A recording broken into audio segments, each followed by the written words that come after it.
So continuing on, I want to share with you one really powerful, one of my favorite ways to help students increase their conscientiousness. We talked about how important it is in getting good grades. We talked about Carol Dweck's research and how you should complement their effort and not their IQ or their talent. Today we're going to talk about something called metacognition. And it's kind of the essence of conscientiousness. If you look at conscientious people in general, what you'll find is that there's a lot of metacognition going on. They're making to-do lists, they're planning, they're doing contingency planning. If this falls through, what should I do with this? And what about this? And what's my priority? And there's a lot of high-level, upper-level thinking going on. So I want to discuss that briefly today. So metacognition is one of the best ways to increase cognition. And of course, metacognition, if we define it, is just higher order thinking, right? So thinking about thinking, self-reflection, planning, things like that. I really like this quote from Dr. Joe Dispenza. Warning: when feelings become the means of thinking, or if we cannot think greater than how we feel, we can never change.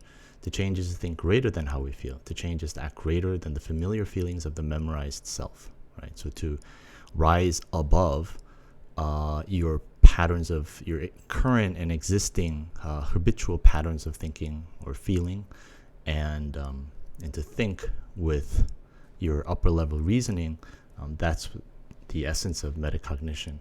And metacognition really is critical for something like getting good grades, because you have to plan and you have to think and you have to prioritize. There's a lot of little details, little minor micro adjustments that you have to make throughout the day, throughout the week. It's also critical for life success, obviously.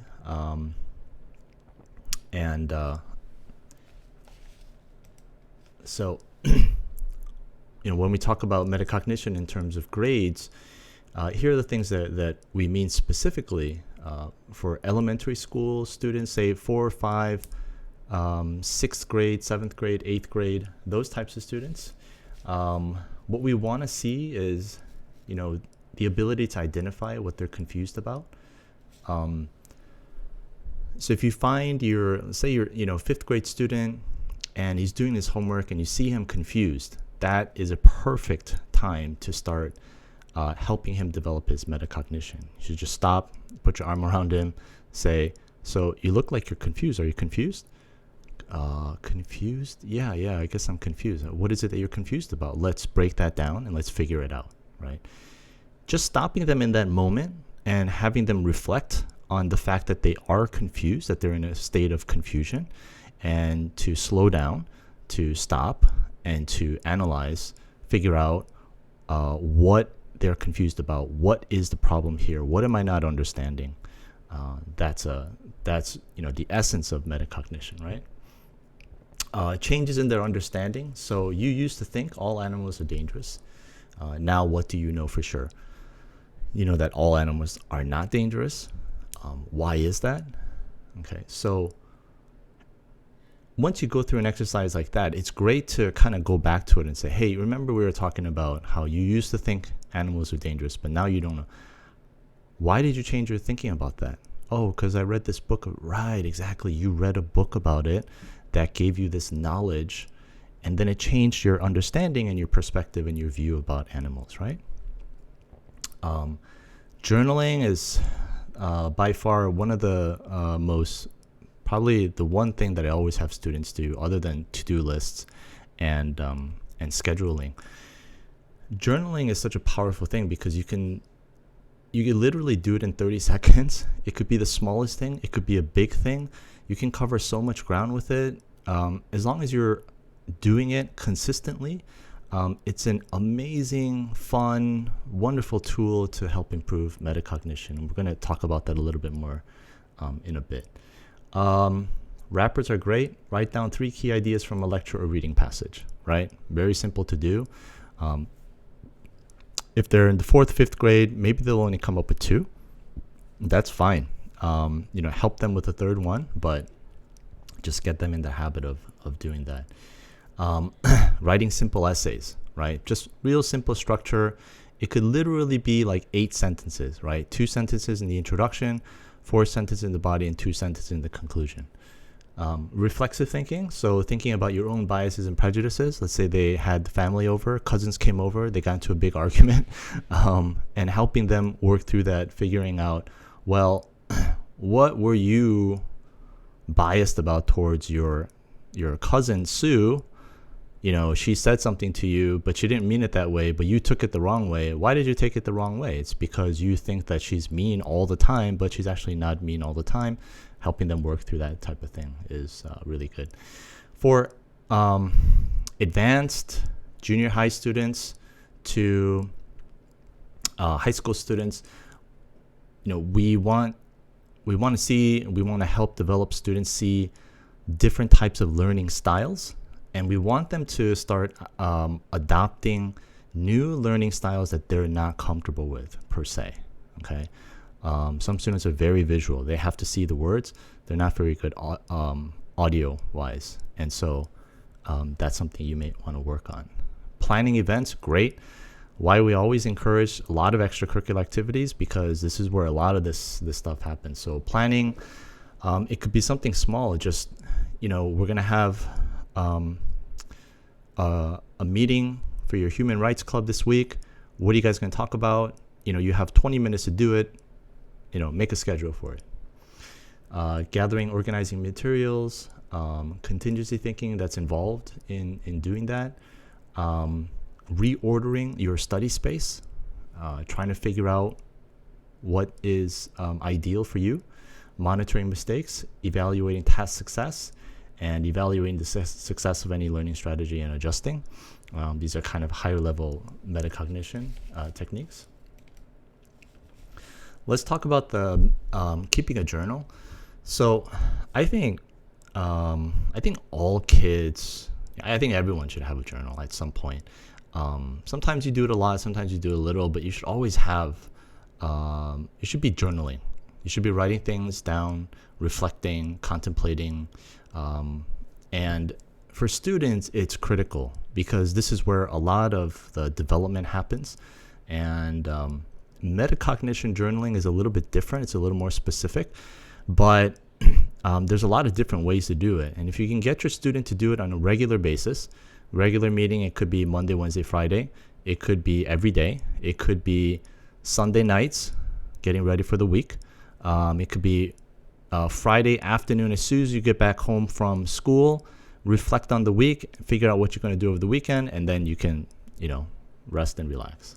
But what do you want to do when you have your student, your child do metacognition journaling? You're helping them organize and order their life. Okay? Now, life meaning things that are happening externally. So their grades would be one, their relationships would be another. But I would say a little bit more importantly, ordering what's going on inside of them. So why am I angry today? Why am I mad today? Why am I not motivated today? Why am I tired today? I had this experience. What should I do about it? What you'll find is that a lot of students who are not conscientious, one of the telltale signs for me is when the student will have an issue, a problem, a difficulty that they acknowledge. I had a fight with my friend today and it really pissed me off. And they don't do anything about it. They just go, oh, well, I don't know, whatever. I'm just going to go do something. Conscientious students don't do that. When they have a problem, they stop and they try to figure it out, right? This is bothering me. I gotta figure this out. And they'll talk to you, or they'll address it. And this is what you want to do with journaling, but not just with external events. You want to do it with internal events as well. You want to help the student. Okay, you have some kind of, you're not feeling good today emotionally. What's going on? Oh, I don't know, Mom. No. Just it won't take long. I can help you with it, or I can leave the room. But I want you to take 15 minutes, or even just 10 minutes. I just want you to write a paragraph about how you're feeling. That's it. That's all you got to do. I don't have to figure it out. No, you don't have to figure it out right now. Let's just get into the habit of stopping when there's an issue and then thinking about at least identifying what that issue is, right? That's kind of the essence of metacognition journaling. You want your student to recognize naturally when things are disorderly, right? So they may not feel great, but if they know what's going on, then there is a sense of order inside of their mind, inside of their emotions, and that's where we want them to be. So as soon as things become chaotic and disorderly, and they're confused, they're in a state of, I don't know what's going on, that's when they need to stop, right? They need to recognize, oh, okay, wait. I got to stop doing what I'm doing. I got to figure out what's going on with me, and I got to make my thoughts and my feelings, I got to order them a little bit here, okay? You must emphasize that it's critical to keep things orderly. And I think a good ratio, I've struggled with perfectionism throughout most of my life. Not so much anymore, but when I was young, I did. And I would spend probably 20 to 30% of my time ordering things, and that's way too much. I would say 10% of the time. 10% of your time, it's probably more in terms of energy. I would say it's 20 to 30% of your energy, because metacognition is not easy. It does use up a lot of energy. But in terms of time, it should be 10% of your time. You should be organizing, reordering, that type of activity. One good really thing to do that I encourage parents all the time, set aside Saturday morning, Sunday evening. It could be brunch. It could be a light snack. Make it fun. And you're there not as a parent, not as an authority figure. You're there as a mentor. Okay, you're going to teach them and you're going to guide them. Okay, no, you got to do it. Well, you got to do it. I'm going to punish you if you don't do it. If they don't do it, that's fine. Try it again some other time, tomorrow or the next week. Okay, but you want to be a mentor. You want to make it fun. You want to make it enjoyable. You be consistent with it, okay? So the way I kind of approach this with my students, and especially with my daughters, I don't like to force, because when you force things, you get rid of the autonomy, which is, we'll talk about this later on, but autonomy is the most important thing in motivation, especially for students. So what I'll do is, we'll go to brunch. Okay, it's metacognition time, and let's say they don't want to do it. Okay. I'll encourage them. I'll guide them. Be positive. They still don't want to do it. And I'll say, okay, fine.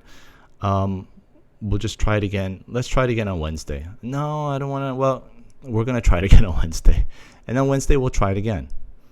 And if they don't do it, okay, fine. We're going to try it again Sunday night.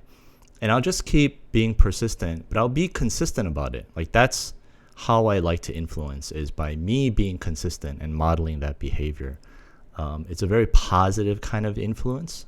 Pressure, it is kind of a pressure, right? It's a little bit of peer pressure, but it does nudge them into good behavior. So, be a mentor. Don't be an authoritarian. Okay. When you do this metacognition journaling, what I encourage, especially if they're high school students, divide the journaling into the inside world and the outside world. Okay, so have the student write down problems or good things, anything notable that's happening in the outside world. That includes teachers, peers, friends, family, things that happen in class, things that happen at sports time, after school activities, extracurriculars, whatever it may be. Write those things down. Another way you can, if you want to add a little bit more complexity to this, you can have them divide it further and say, write about things in the outside world, things that were good, things that were bad. But I also want you to write about things that you can control and things that you cannot control. Okay. That's another level of thinking. And this is good for perfectionistic students who want to control everything. This is one way that we work with students who are kind of control freaks and want to control everything. We help them to see, there are some things you cannot control. Maybe mom and dad can help out with this, but Even they can't do it, and you're just going to have to learn to accept it. That's a big part of it. The inside world, emotional, psychological condition, short-term problems, bad habits that you have, short-term goals, long-term goals. What's your mission? What's your vision? What's your passion? What do you want to do with your life? These are all wonderful, amazing things to write about in this metacognition journal. One more note. When it comes to looking at the journal and reading, okay? Basically, I have two guidelines. Number one, ask permission. If they say yes, then you can read it. If they say no, do not read it. And don't cheat. Don't try to sneak in or anything like that, okay? But because they're not adults yet, and because we do have to be concerned about their safety, and because we have to know what's going on in their lives, there has to be one person in the family that is allowed to read the journal. It could be grandma, grandpa, it could be an aunt or an uncle, it could be mom or dad. It should just be one person. And just in case there's something dangerous, that person would be allowed to address that situation. Okay, so those are just kind of tips on journaling. Work on the metacognition. That's going to increase conscientiousness. As students' conscientiousness goes up, you're going to see their grades go up.